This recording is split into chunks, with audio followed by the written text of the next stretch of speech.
재앙을 막는 전도자의 삶입니다. 어제는 틀린 것을 바꾸고 막아야 할 재앙이란 말씀을 주셨는데, 틀린 것을 바꾸고 막아야 할 재앙이 뭐냐?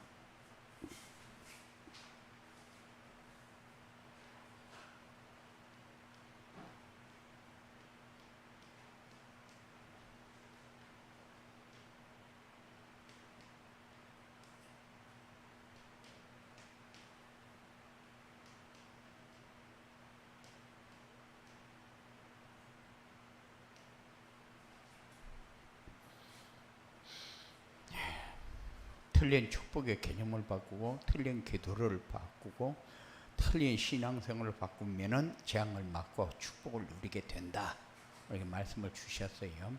그러려면 어떻게 해야 되느냐? 참된 예배,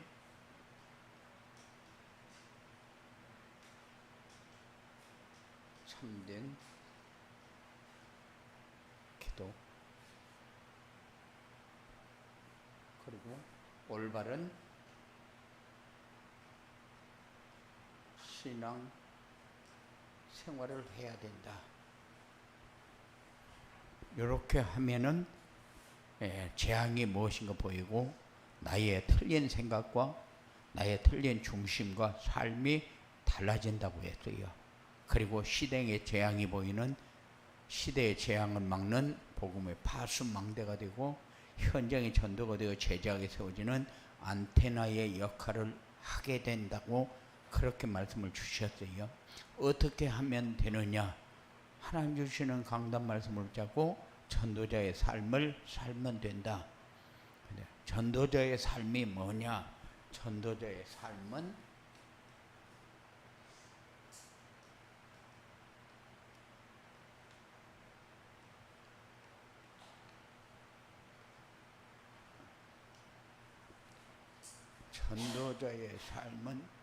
하나님 주시는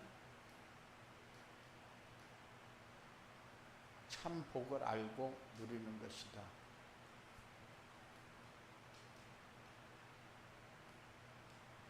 참 기도를 알고 누리는 것이다.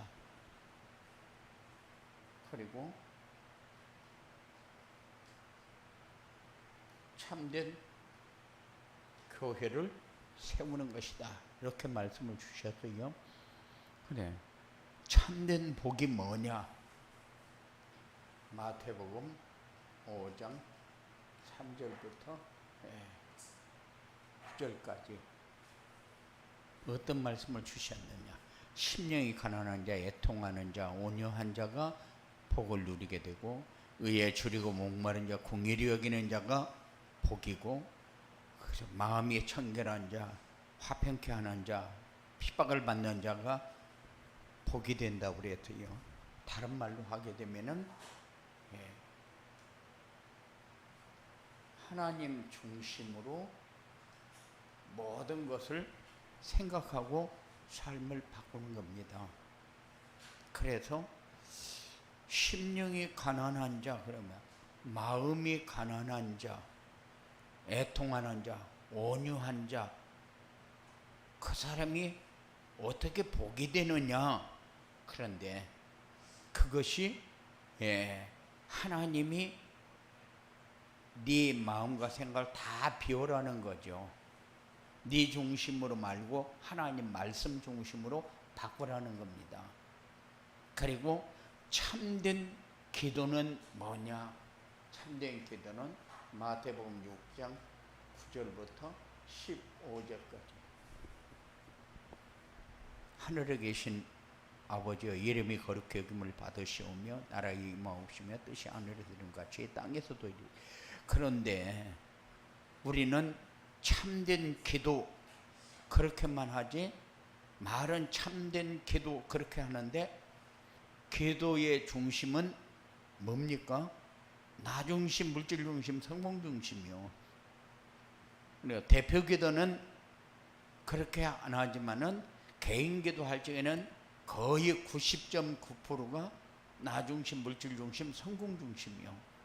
그러니까 하나님이 제자들에게 세례 요한은 제자들에게 다 가르쳐 주는데 왜 예수님 우리에게는 안 가르쳐 줍니까? 그러니까는 예수님이 제자들에게 기도를 가르친 거요.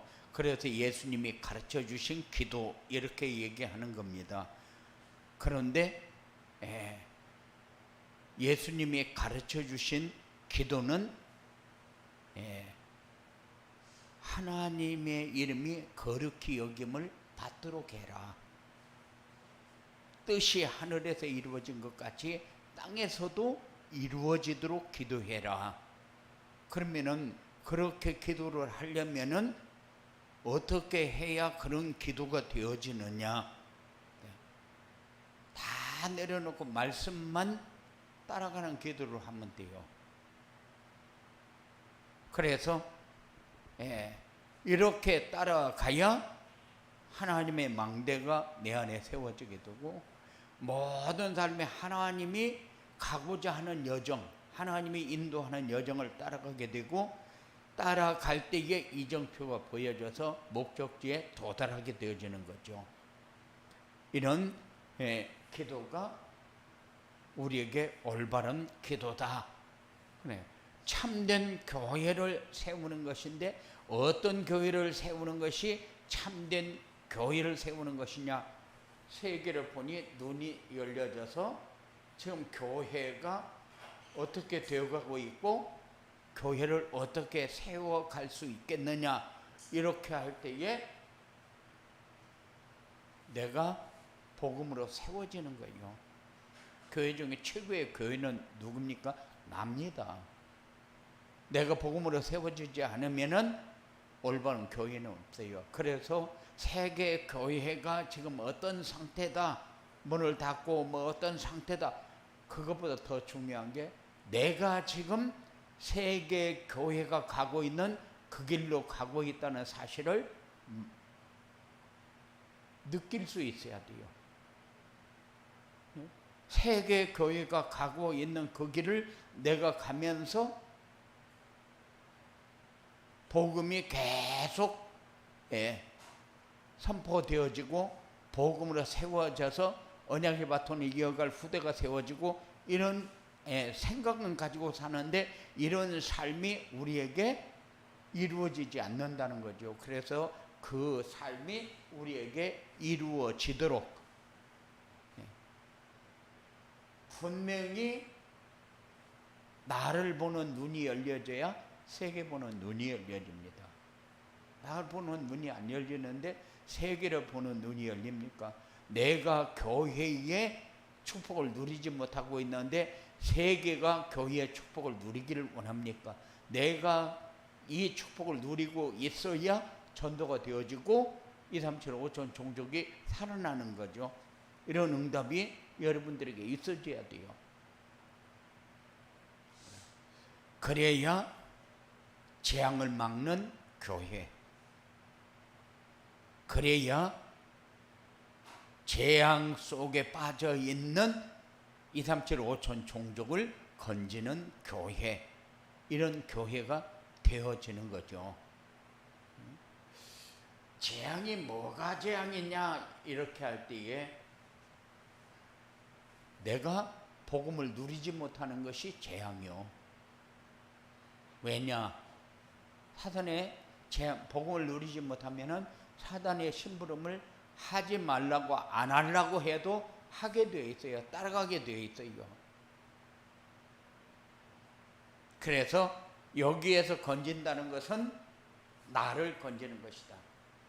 재앙 속에 빠져 있는 내가 복음의 축복을 누리는 속으로 들어가는 것이다. 이 전도자의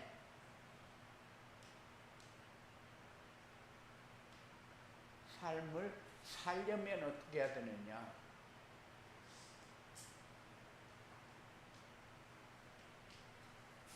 전도자의 삶을 살려면은 하나님이 주시는 언약을 붙잡아라. 하나님이 주시는 미션에 순종해라. 하나님 주시는 비전을 붙잡아라.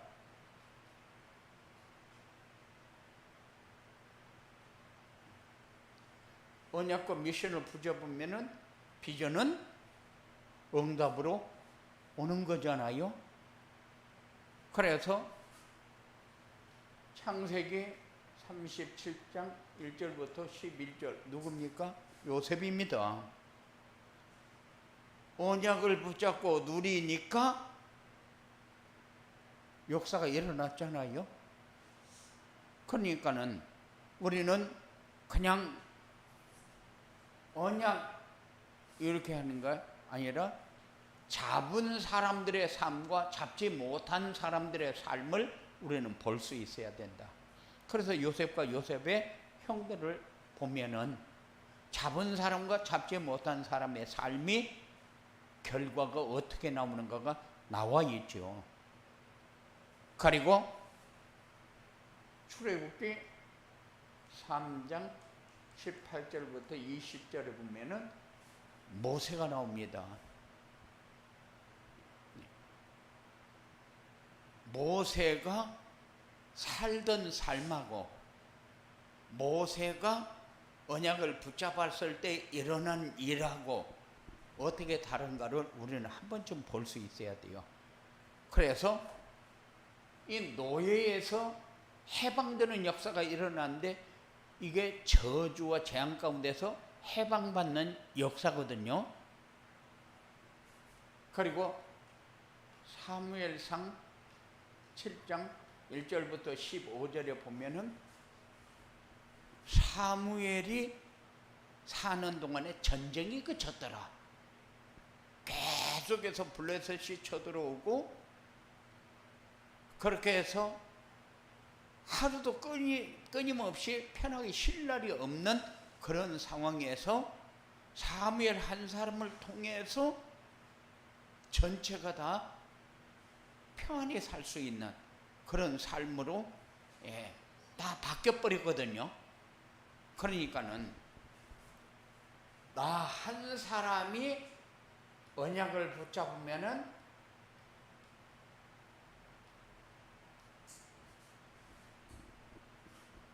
가정도 평안하고 직장도 평안하고 모든 곳에 영향을 끼칠 수밖에 없다. 그래서 언약을 붙잡고 누리는 것은 우리가 필수다. 당연하고 필연적인 거고 절대적인 거다.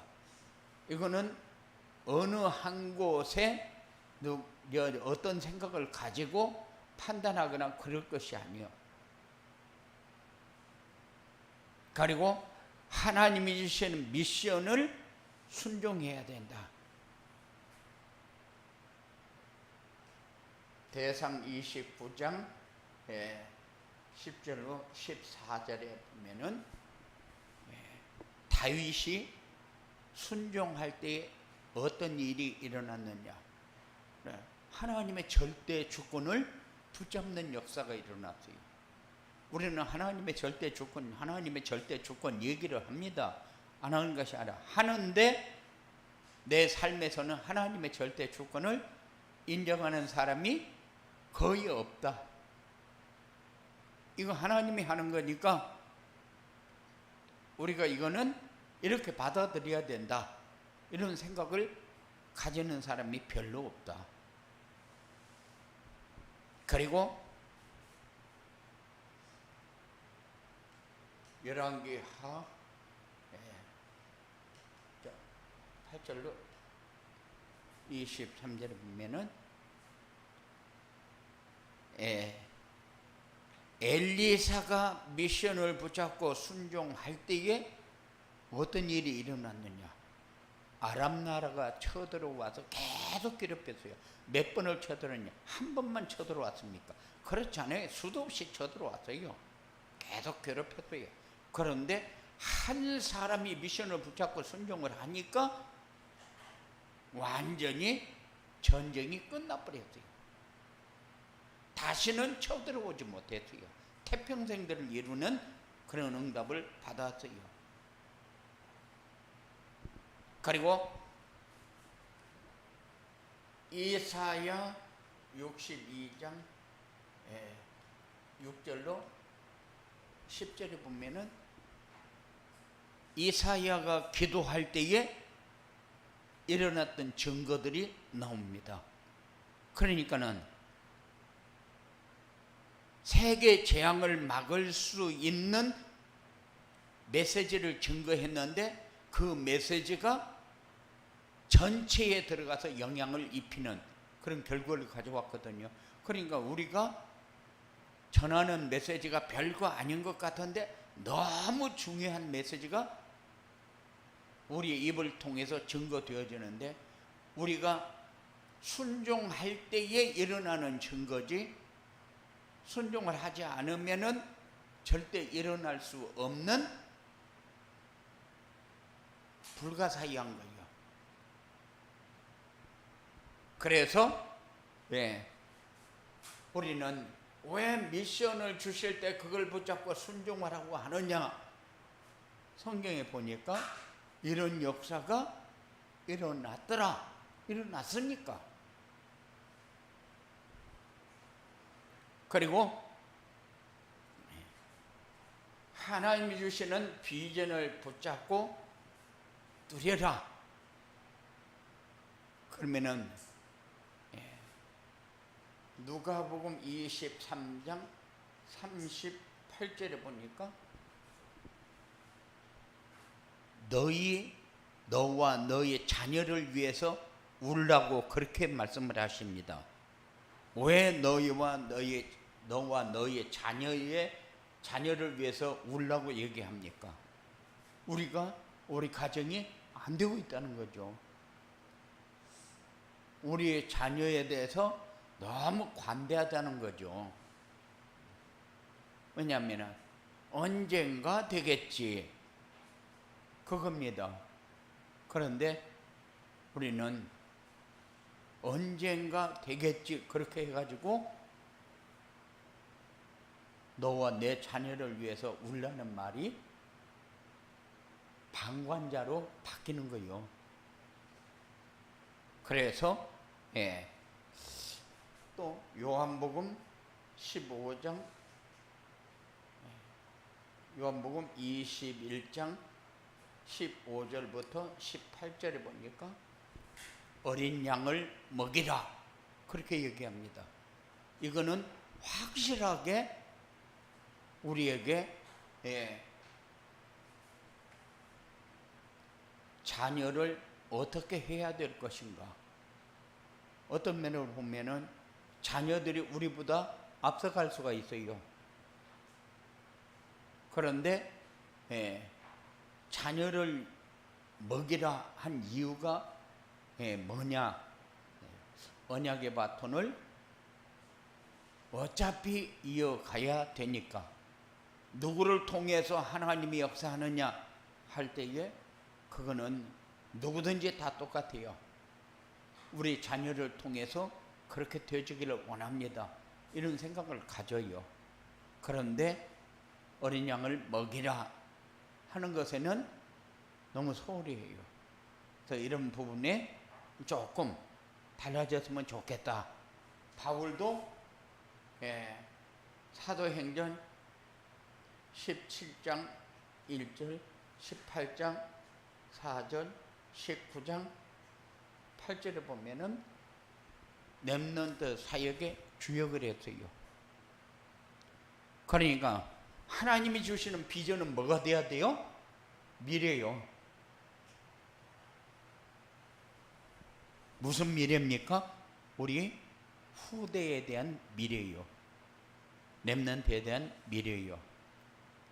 그래서 하나님이 우리에게 요구할 때에 너와 너 자녀를 위해서 울어라, 어린 양을 먹여라. 그리고 바울같이 회당하면서 이렇게 렘넌트 사역을 한 것을 보면은 우리가 우리 자신이 뭐를 중심으로 살아야 될 것인가를 가지고 비전 이렇게 할 적에 나의 비전은 이렇게 답 딱 나와버려야 돼요. 나의 비전은 이렇게 재앙을 막는 전도자의 삶을 살면 어떻게 되느냐. 비전을 막는 전도자의 삶을 살면은 언약이 성취되는 것에 서는 것이 우리의 삶이 되고 행복이 전달되는 플랫폼이 된다. 사람들은 다 문제 가지고 너무 힘들어합니다. 문제 원하는 사람 없어요. 그 문제가 너무 커져버리면 우울증이 옵니다. 우울증이 또 커져버리면 자살로 갑니다. 그런데 왜 이런 세대가 이렇게 만들어졌느냐. 사람들이 원해서 그렇게 언젠가는 죽을 거니까 그냥 일찍 죽는 것이 낫다, 그 말입니까? 아니거든요. 그런데 하나님이 우리에게 주신 사명, 이 땅에 보내신 목적, 왜 하나님이 나를 불렀는가?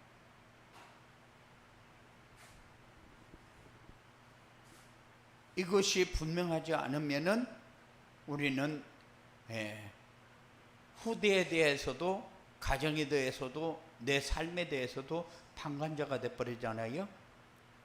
그래서 우리는 조금 더 깊이 생각하면서 살아야 되지 않느냐. 어떤 면을 보면은 나의 틀린 생각이 뭐가 나의 틀린 생각인가를 생각지 않고 산다. 그래서 이번 주간에는 나의 틀린 생각은 뭘까? 이거를 쭉 한번 날마다 하나씩만 기록을 하면서 좀 정리해 나갈 수 있는 그런 삶이 되었으면 좋겠어요. 나의 틀린 생각이 뭔가? 나의 틀린 중심은 뭔가? 내가 틀리게 사는 삶은 뭔가?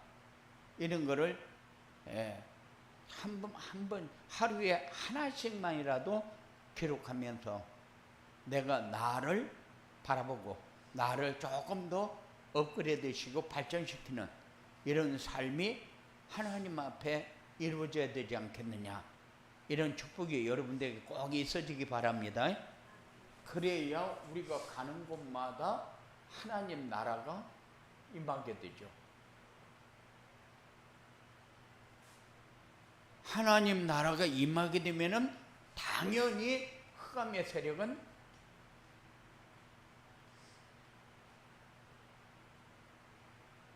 무너지고 떠나게 되어 있죠. 그러면은 하나님 나라가 임하면은 흑암의 세력이 떠나가고 결박되어지게 되어 있는데, 무너지게 되어 있는데, 우리가 이 흑암의 세력에게 얼마큼 당하고 있는지 한번 하루 종일 사는 것을 눈 감고 저녁에 쭉 점검을 해봐요. 점검을 하면서 내가 오늘 또 이 사단의 세력에게 내가 당한 것이 좀 내가 너무 억울하다, 이런 생각을 좀 했으면 좋겠어요. 내가 이것도 당하고 이것도 당하고 이렇게 당했구나. 이럴 때 내가 이렇게, 그런데 우리가 뭔 일을 하고 나면은 기도하고 나도 우리 마음에 깨름직한 게 남아야, 내가 이렇게 기도할 걸, 이렇게 기도했으면 더 좋았을 걸, 이런 게 남거든요. 남는데 하루 종일 살았는데 내가 오늘 좀 이렇게 살았으면 좋았을 걸, 이렇게 살았으면 좋았을 걸, 이걸 한 번도 생각하지 않는다. 그거는 자기 발전을 전혀 하지 않아도 된다는 얘기지거든요. 그러니까는 저녁 되면 다 내가 오늘 사단에게 속아서 이런 일은 이렇게 했으면 좋았을 텐데, 이런 일은 이렇게 했어야 되는데 하면서 점검할 수 있는 그런 시간이 여러분들에게 꼭 되어지기 바랍니다. 예. 그러면은 모든 삶이 평안하고 다 평안하기를 원해요. 그리고 만남의 축복을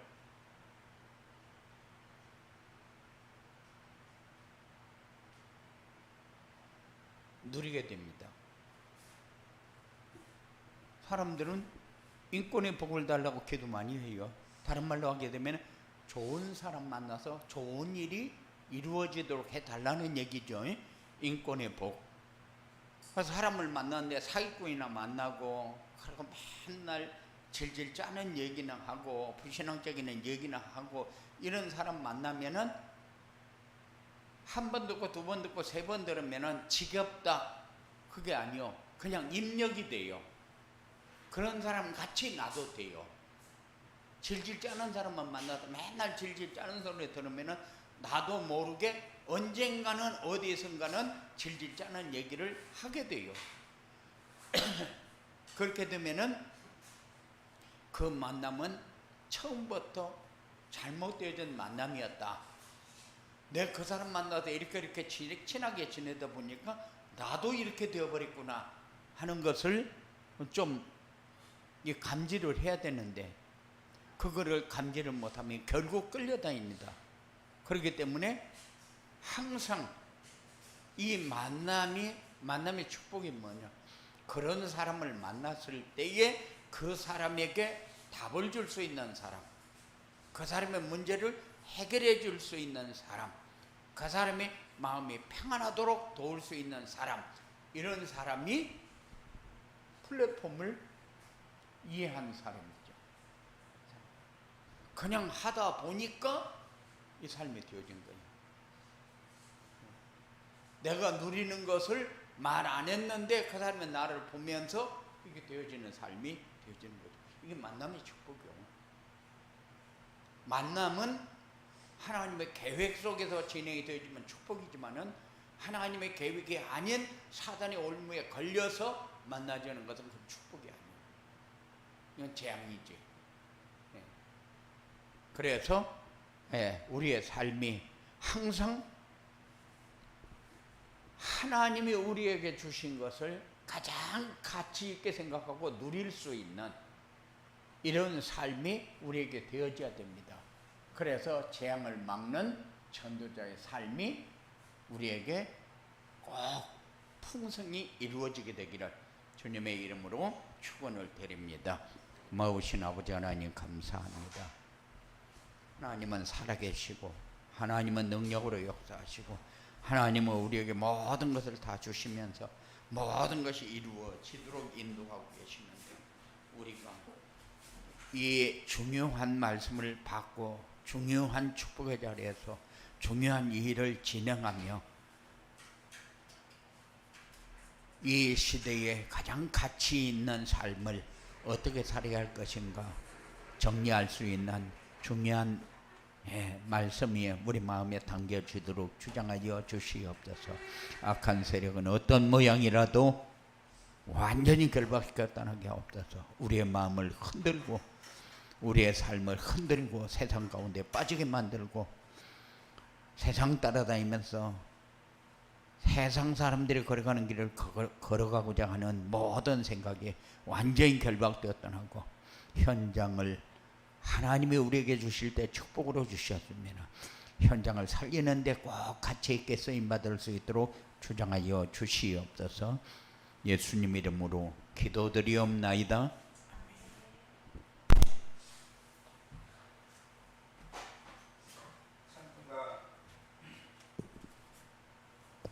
찬송가 288장 3절 찬양하시겠습니다.